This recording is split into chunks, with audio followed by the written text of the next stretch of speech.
अस्सलाम वालेकुम dear students, कैसे हैं आप सब। My name is Rayan Malik and I am here to teach you physics class 9th. In this lecture, we are going to discuss a topic of chapter number 7, which is principle of flotation. So let's start our lecture. क्या आपने कभी सोचा है कि एक इतनी बड़ी ship पानी में इजीली फ्लोट कर जाती है, लेकिन एक पत्थर पानी में डूब जाता है। कैसे ये सब पॉसिबल है कि एक शिप पानी में फ्लोट कर रही है और एक पत्थर छोटा सा पानी में डूब जाता है, किस तरह से? तो जैसा कि लास्ट लेक्चर में हमने डिस्कस किया था that there is an up thrust force of the liquid, जो कि हर ऑब्जेक्ट को अपवर्ड पुश कर रही होती है।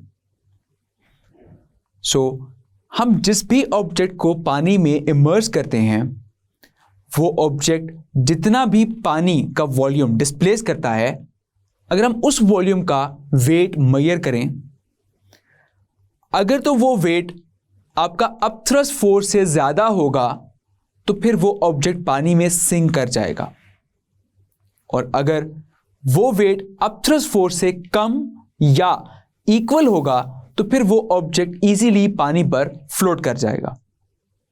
लेकिन अभी भी इंसानी सोच जो है वो हैरान है कि इतनी बड़ी शिप फिर भी किस तरह से फ्लोट कर जाती है।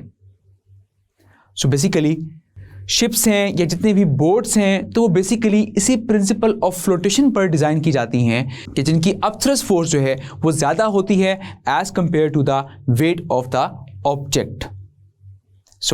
किसी भी ऑब्जेक्ट का अगर वेट अपथ्रस्ट फोर्स से कम है या इक्वल है तो वो ऑब्जेक्ट इजीली पानी पर फ्लोट कर जाएगा, लेकिन अगर किसी ऑब्जेक्ट का वेट ज़्यादा हो जाएगा अपथ्रस्ट फोर्स से तो वो ऑब्जेक्ट फिर पानी में सिंक कर जाएगा।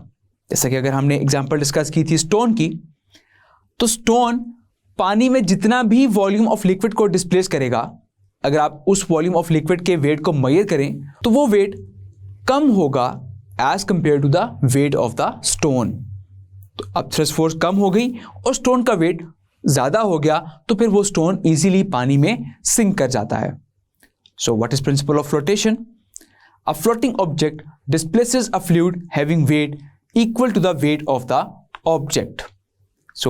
Archimedes principle is applicable on liquids as well as gases. इसकी बहुत सी applications हम देख सकते हैं डेली लाइफ में, जैसा कि एक वुडन प्लैंक पानी पर इजीली फ्लोट कर जाता है। तो अब अगर हम उस वुडन प्लैंक का वो वॉल्यूम ऑफ लिक्विड जिसको वो डिस्प्लेस करता है, अगर आप उसका वेट मेजर करें तो वो वेट बहुत ज़्यादा होगा as compare to the weight of the plank. तो क्योंकि अब वो वेट ज़्यादा है या वो बराबर है, इक्वल है, तो फिर वो वुडन प्लैंक इजीली उस पर फ्लोट कर जाता है।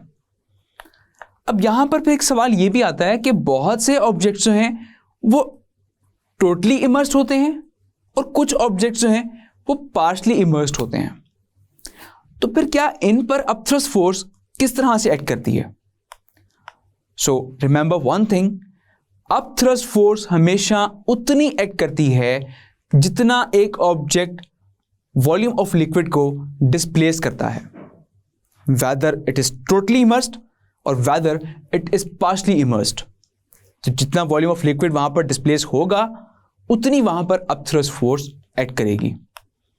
जैसा कि मैंने बात की वुडन प्लैंक की, तो एक वुडन प्लैंक जो है या वुडन ब्लॉक जो है वो पानी पर इजीली फ्लोट इसलिए कर जाता है कि उसका जो डिस्प्लेस्ड वॉल्यूम ऑफ लिक्विड है वो इक्वल होता है उस वुडन ब्लॉक के वेट के। दैट्स व्हाई अपथ्रस्ट फोर्स वहां पर एक्ट कर रही है और वो इजीली उस ऑब्जेक्ट को फ्लोट करवा सकती है।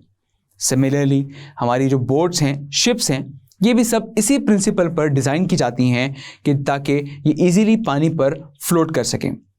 And you know very well कि ये शिप्स जो हैं ये पार्शली इमर्स्ड होती हैं और इन शिप्स की एक स्पेसिफिक शेप भी होती है। ये शिप्स स्क्वायर फॉर्म में या फिर सर्कल फॉर्म में डिज़ाइन क्यों नहीं की जाती? Just because to follow the principle of flotation, कि इनको हम इस तरह से डिज़ाइन करते हैं कि ये वॉल्यूम ऑफ लिक्विड को डिस्प्लेस इस तरह से करें कि उनका जो वेट है वो इक्वल हो जाए इन शिप्स के वेट के। तो जब वो इक्वल हो जाएगा दैट मीन्स कि अपथ्रस्ट फोर्स वहां पर इक्वल हो गई इस शिप के वेट के, तो फिर वो इजीली उस शिप को पानी पर फ्लोट करवा सकती है। अब इस शिप पर हम नंबर ऑफ पैसेंजर्स भी लेकर जाते हैं, हम बहुत से सामान भी इसमें लेकर जाते हैं, तो उन सब का भी वेट होता है। सो ऑल्दो ये सब चीज़ें अकाउंटेबल करके कि इस पर मैक्सिमम कितना लोड हम कैरी कर सकते हैं और ताकि इसका जो अपथ्रस्ट फोर्स है वो हमेशा ज़्यादा रहे, ताकि ये शिप जो है वो कभी भी डूबे ना।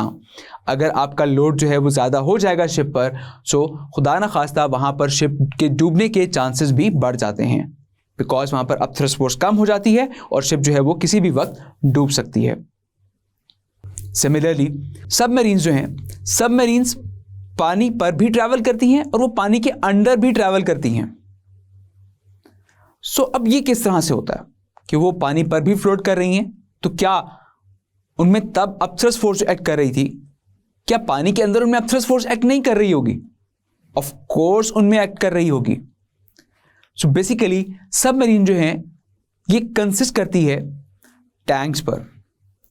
तो अगर तो इनके टैंक्स एम्प्टी होते हैं तो उस केस में इनका जो वेट होता है वो बहुत कम होता है। तो जब वेट कम होगा और उस लिक्विड का, डिस्प्लेस लिक्विड का जो वेट है वो ज़्यादा होगा, दैट मीन्स कि अपथ्रस्ट फोर्स जो है वहाँ पर वो अगर इक्वल भी हो जाती है इस सबमरीन के, तो फिर इजीली ये सबमरीन पानी पर फ्लोट कर जाएगी।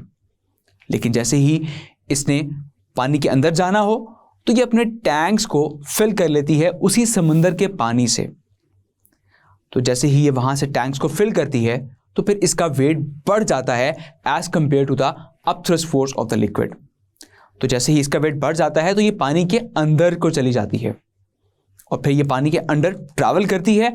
अब जैसे ही इसने दोबारा से सरफेस पर आना होता है तो ये अपने टैंक्स को एम्प्टी करती है। तो टैंक्स को खाली करती है, इसका वेट कम हो जाता है और वहाँ पर अपथ्रस्ट फोर्स फिर इक्वल हो जाती है इस सबमरीन के वेट के, तो फिर इजीली ये सबमरीन दोबारा से आहिस्ता आहिस्ता पानी के सरफेस पर आकर फ्लोट करना शुरू हो जाती है। So these are some of the applications of principle of flotation. Example number 7.5. An empty meteorological balloon weight 80 Newton. It is filled with 10 cubic meters of hydrogen. How much maximum contents the balloon can lift besides its own weight? The density of hydrogen is 0.09 kilogram per meter cube and the density of air is 1.3 kilogram per meter cube. So एक empty metrological balloon जिसका weight है 80 newton और जो कि filled है with 10 cubic metres of hydrogen. So maximum वहाँ पर उस कंटेंट का वेट कितना होगा तो वो आपने फाइंड आउट करना है। अगर हाइड्रोजन की डेंसिटी हो 0.09 किलोग्राम पर मीटर क्यूब और एयर की डेंसिटी हो 1.3 किलोग्राम पर मीटर क्यूब, तो फर्स्ट ऑफ ऑल हम डाटा नोट डाउन कर लेते हैं।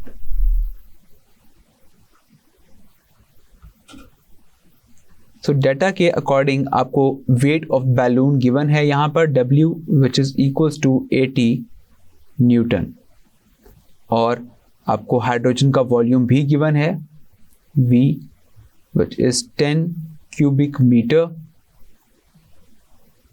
10 cubic metre.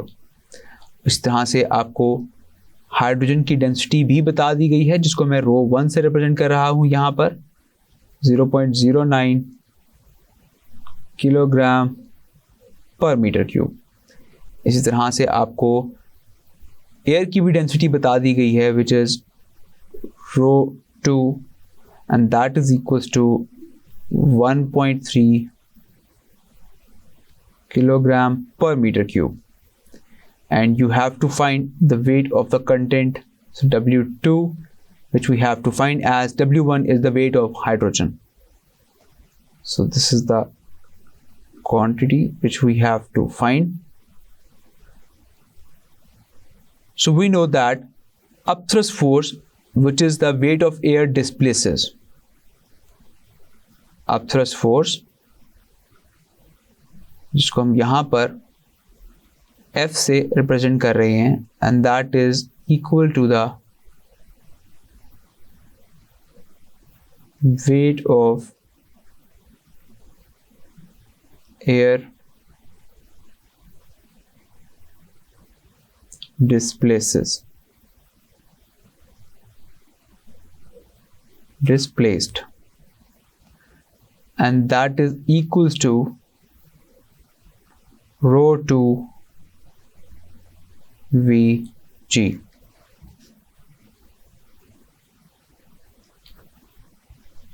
So just we have to put the values in it. So rho 2 is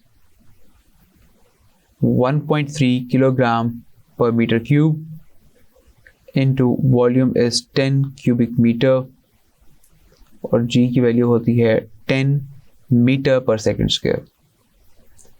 इस सबको हम जब सॉल्व करेंगे तो हमारे पास आंसर आ जाएगा 130 न्यूटन।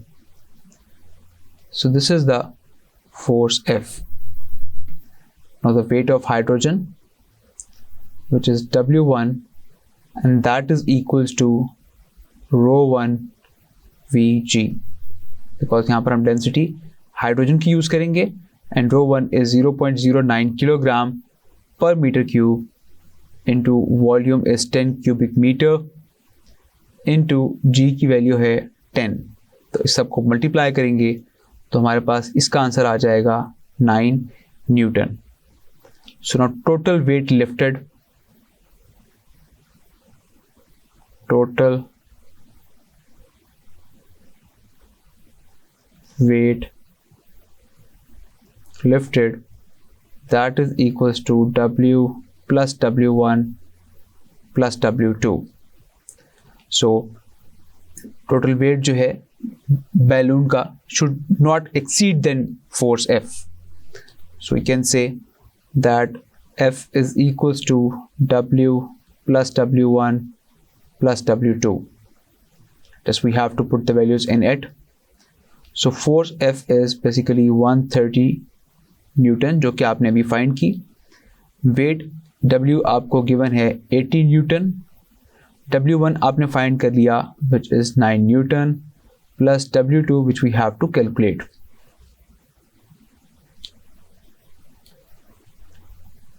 So 130 80 यहाँ पर आकर सब्ट्रैक्ट हो जाएगा, -89 भी यहाँ पर आकर सब्ट्रैक्ट हो जाएगा and that is equals to W2. So W2 is equals to 130 minus 80 minus 9, it becomes 41 Newton. This is W2. Clear? So we can say the maximum weight of 41 Newton can be lifted by the balloon in addition to its own weight. Clear? Example number 7.6. A bark 40 meter long and 8 meter broad whose sides are vertical floats partially loaded in water. If 1,25,000 Newton of cargo is added, then how many meters will it sink? So एक बार जो है वो 40 metre long है, तो साथ साथ हम यहाँ पर डाटा नोट कर लेते हैं कि आपको उसकी लेंथ गिवन है,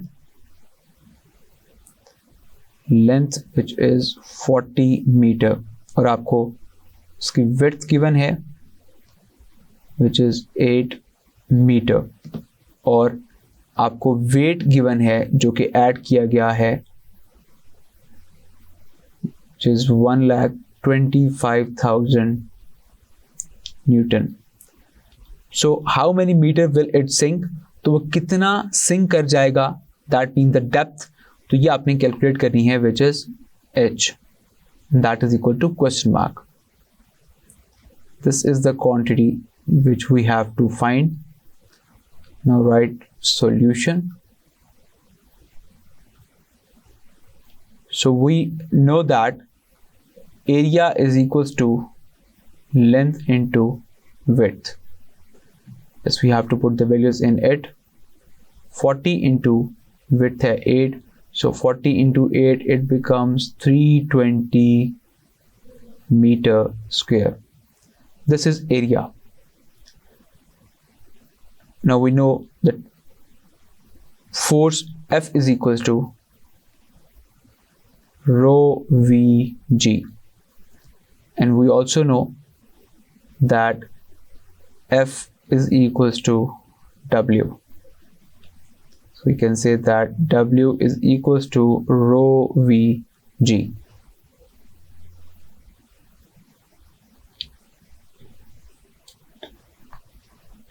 Now we have to put the values in it.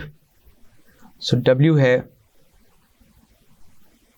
1,25,000 Newton, density है 1000 kilogram per metre cube, into V is the volume और G की वैल्यू होती है 10 मीटर पर सेकेंड स्क्वायर. सो 1000 और 10 यहाँ पर आकर डिवाइड हो जाएंगे. So 1,25,000 divide by 1010 is equal to volume. So सबको हम सॉल्व करेंगे तो हमारे पास यहाँ पर वॉल्यूम आ जाएगा 12.5 metre cube. Now we know that volume is equals to area into height. As we have to find the height depth, so area h से multiply हो रहा है तो ये वहाँ जाकर divide हो जाएगा. तो h का फॉर्मूला हो जाएगा volume over area. Just we have to put the values in it.